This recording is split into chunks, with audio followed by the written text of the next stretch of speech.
kasus saya yang dinyatakan positif tapi tidak mempunyai tanda-tanda gejala apapun, itu sebenarnya lebih bahaya karena kita bisa saja melaksanakan aktivitas sehari-hari tanpa tahu kita menularkan ke orang-orang yang imunnya dan kesehatannya lebih lemah daripada kita, dan itu akan berefeknya lebih parah.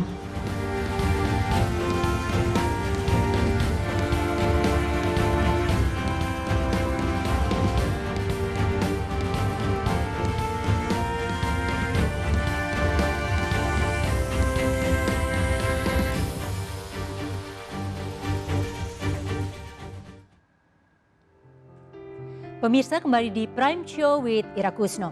Di tengah pandemi virus corona muncul sebuah harapan dalam pengobatan penyakit atau virus COVID-19. Meski metode terapi dengan mendonorkan plasma darah dari pasien yang sembuh masih dalam uji klinis di berbagai negara, Indonesia juga turut serta dalam pengembangan penyembuhan pasien positif COVID-19 dengan terapi tersebut.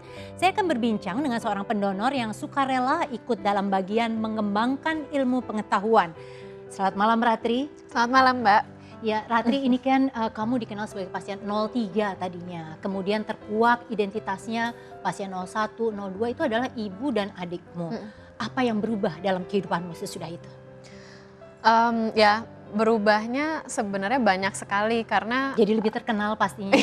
ya itu yang nggak diduga sama sekali. Jadi waktu kan saya dan adik saya keluar dari rumah sakit terdahulu, terus 3 hari kemudian ibu menyusul. Nah di antara 3 hari itu saya dan adik saya sebenarnya khawatir sekali gitu keadaan ibu bagaimana. Jadi waktu tanggal 16 Maret ibu dikeluarkan dari rumah sakit, kita nggak ada rasa lain selain bahagia. Tapi terus ternyata banyak sekali permintaan dari media dan publik supaya kita berbagi cerita kita nah, gitu. Justru ketika kemudian satu keluarga ini terkenal begitu ya, itu kalau interaksi dengan saudara, dengan teman, itu ada perubahan nggak? Takut misalnya malah?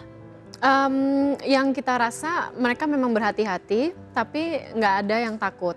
Tapi memang waktu itu setelah kita dianjurkan, setelah keluar dari rumah sakit dianjurkan untuk tinggal di rumah 7-14 hari. Kemudian saat batas waktu itu berakhir, lalu PSBB dimulai. Jadi lalu kita memang di rumah saja selama ada sekitar sebulan sampai setengah. 37 hari, sebulan Iya, setengah betul. gitu ya di rumah aja. Ya, kemudian betul. dinyatakan sembuh total. Apa sih yang membuat Ratri kemudian tertarik gitu ya, atau ingin menjadi pendonor plasma ini? Itu sebenarnya ada prosesnya karena sejujurnya waktu itu kami bertiga juga takut sekali. Jadi dari pihak RSPI dan RSPAD mendatangkan dan bertanya kepada kami ini jadi prosesnya. memang aktif dari pihak rumah sakit? Iya betul. Kita tadinya nggak terpikirkan sama dan sekali. Nggak tahu ada terapi ini, prosesnya seperti apa. Dan memang kalau dari saya sendiri waktu diisolasi di rumah sakit itu pertama kali seumur hidup saya rawat inap. Jadi saya tuh hidupnya sangat jauh dari dunia medis sebelum saat ini. Nah waktu kemudian diterangkan ada terapi plasma yang kita ingin coba, apakah Mbak Ratri bersedia gitu. Itu benar-benar takut karena itu kan sebenarnya berarti yang ditawarkan Ratri, Sita, adik dan ibu ya. Tapi kenapa kemudian akhirnya hanya Ratri yang menjadi pendonor? Karena memang kriterianya tidak semudah itu. Jadi nggak semua pasien yang sembuh tuh bisa menyumbangkan. Apa karena kemudian di keluarga ada riwayat penyakit darah rendah begitu? Iya, darah rendah ada. Lalu saya dengar wanita yang sudah pernah hamil juga tidak bisa. Dan kemudian memang sesudahnya kami dengar lebih banyak laki-laki yang bisa menyumbang. Nah waktu itu memang setelah dites darah dan kami melakukan pertimbangan, aku yang benar-benar bisa gitu. Itu prosesnya sendiri gimana sih akhirnya ketika kemudian akhirnya menyatakan bersedia, terus apa yang dilakukan? Ada tes apa aja yang dilewati? Iya, jadi awalnya kita diambil dulu sampel darahnya, hanya beberapa puluh cc, dan itu dicek dulu apakah kita eligible atau tidak untuk menyumbang. Nah setelah itu kira-kira ada waktu 2 minggu di mana kami bisa akhirnya memutuskan untuk kemudian mau menyumbangkan. Dan itu juga karena ya melek berita dari luar negeri, apa yang telah dilakukan di Cina, di Eropa, dan saya dengar waktu itu memang di Jerman dan Austria terutama ratusan orang yang sudah sembuh berlomba-lomba ingin menyumbangkan gitu karena memang di sana terbukti bisa membantu. Oke, nah selama 2 minggu ini ada anjuran tertentukah dari dokter untuk misalnya gaya hidup atau kemudian makanan terutama? Enggak sih, karena yang saya tahu penyakit COVID-19 ini tidak ada pantangan makanannya, kecuali kalau memang sedang batuk ya jangan makan yang gorengan. Tapi Jadi bahkan untuk pendonor sendiri juga tidak ada yang nggak khusus ada, disarankan? nggak ada. Oke, nah kalau ini Ratri kan mengunggah di Instagram ya, kelihatan takut gitu, ada ibu megangin ibu dan ada Sita juga gitu. Emang rasanya sakit atau seperti Nggak donor sakit, biasa? tapi Biasa donor atau enggak Ratri? enggak, makanya itu udah saya jauh dari dunia medis, lalu juga belum pernah mendonorkan darah karena darah kita selalu rendah. Terus tiba-tiba memutuskan untuk melakukan ini, dan tapi waktu itu memang yang aku pikirkan rasa ingin membantunya lebih besar daripada rasa takutnya. Jadi waktu aku mengunggah di Instagram itu sebenarnya aku lebih curhat aja sih. Sekarang sedang merasakan ini gitu. Lalu Apa prosesnya sebenarnya yang dirasakan sesudah kemudian diambil darahnya itu? cuman sakit aja sedikit waktu jarumnya masuk, lalu karena pembuluh darah aku kecil jadi agak tersendat-sendat prosesnya selama sejam. Tapi pas setelah diambil nggak ada perasaan apa-apa. Sebenarnya berapa yang harusnya diambil Ratri? Katanya minimal 300, tetapi Ratri hanya bisa diambil 200 begitu. Karena kan memang ada durasi ya, tidak boleh lebih dari 1 jam begitu untuk pengambilannya. Iya, waktu aku diambil aku kurang tahu informasi ini, tapi aku datang ke RSPAD berpikiran hanya akan menyumbang 100 cc. Tapi 100 kemudian cc, dokter di sana memberi info bahwa per orang yang penerima donor plasma itu membutuhkan 300 cc. Jadi aku bilang Terus ke dokter, takut nggak dari 100 ke 300 gitu enggak, ya? dan sebenarnya aku pikir sayang udah jauh-jauh ke sini, banyak energi dan yang kebuang kan, naik mobil khusus keluar rumah, terus hanya 100 cc. Jadi aku bilang ke dokter 200 aja. Karena memang pada awalnya dokter memintanya 200. Tapi karena aku takut, aku bilang 100 aja dulu deh gitu. Nah, ketika kemudian sudah 100, ini sebenarnya kalau udah donor, boleh donor lagi kan? Boleh. Jangka waktunya berapa lama Ratri? Yang saya dikasih tahu itu 2 minggu. 2 minggu.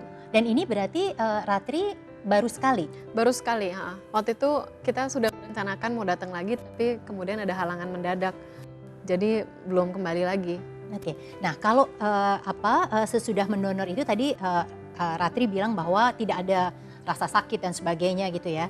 Tetapi sesudah sampai di rumah itu ada efek lain yang terasa? Kalau saya enggak, Mbak. Enggak ada. Oke.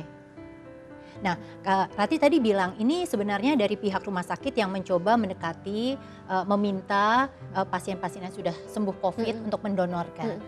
Tahu nggak sih sampai saat ini berapa memang pasien-pasien yang sudah mau rela menjadi donor gitu selain Ratri? Yang aku dengar total sampai hari ini ada 21 orang yang sudah mendonorkan. Berarti baru 21 iya, orang ya? Sebenarnya sedikit menurut aku juga. Karena yang sembuh kan sudah ribuan ya? Iya, di Jakarta kalau nggak salah 1.600 hampir 1.700. Tapi juga semalam aku sempat bertanya ke dokter kepala UTD di RSPAD Gatot Subroto dan Unit beliau transfusi darah ya? Iya betul, beliau menyampaikan kebanyakan orang itu juga yang karena melihat posting aku di Instagram, lalu aku arahkan untuk ke RSPAD. Jadi mungkin sosialisasinya kurang atau mungkin juga ada yang merasa takut kayak aku awalnya gitu. Mungkin itu alasan kenapa masih belum banyak. Dan padahal waktu diambil juga tidak ada efek apapun Nggak ya. ada. Tidak usah harus mengikuti persyaratan macam-macam sebelumnya juga. Jadi mestinya kalau misalnya memang ini sembuh bisa menjadi pendonor gitu ya. Ada pesan tertentu gitu Ratri mungkin untuk para pasien yang sudah sembuh COVID supaya mau menjadi pendonor? Ya, ajakan?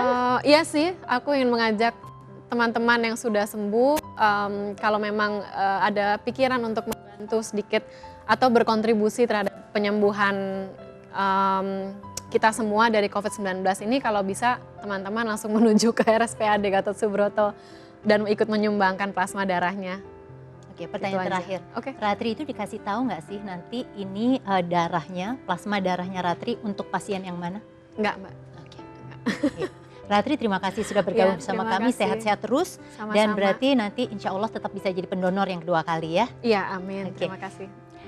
Pemirsa, dari cerita Ratri tadi ada beberapa syarat untuk menjadi pendonor plasma konvalesen. Selain itu pasien sembuh corona dapat menjadi positif kembali. Ini menjadi pro dan kontra terapi tersebut. Sesaat lagi di Prime Show with Ira Kusno kita akan berbincang lebih jauh tentang kontroversi tersebut.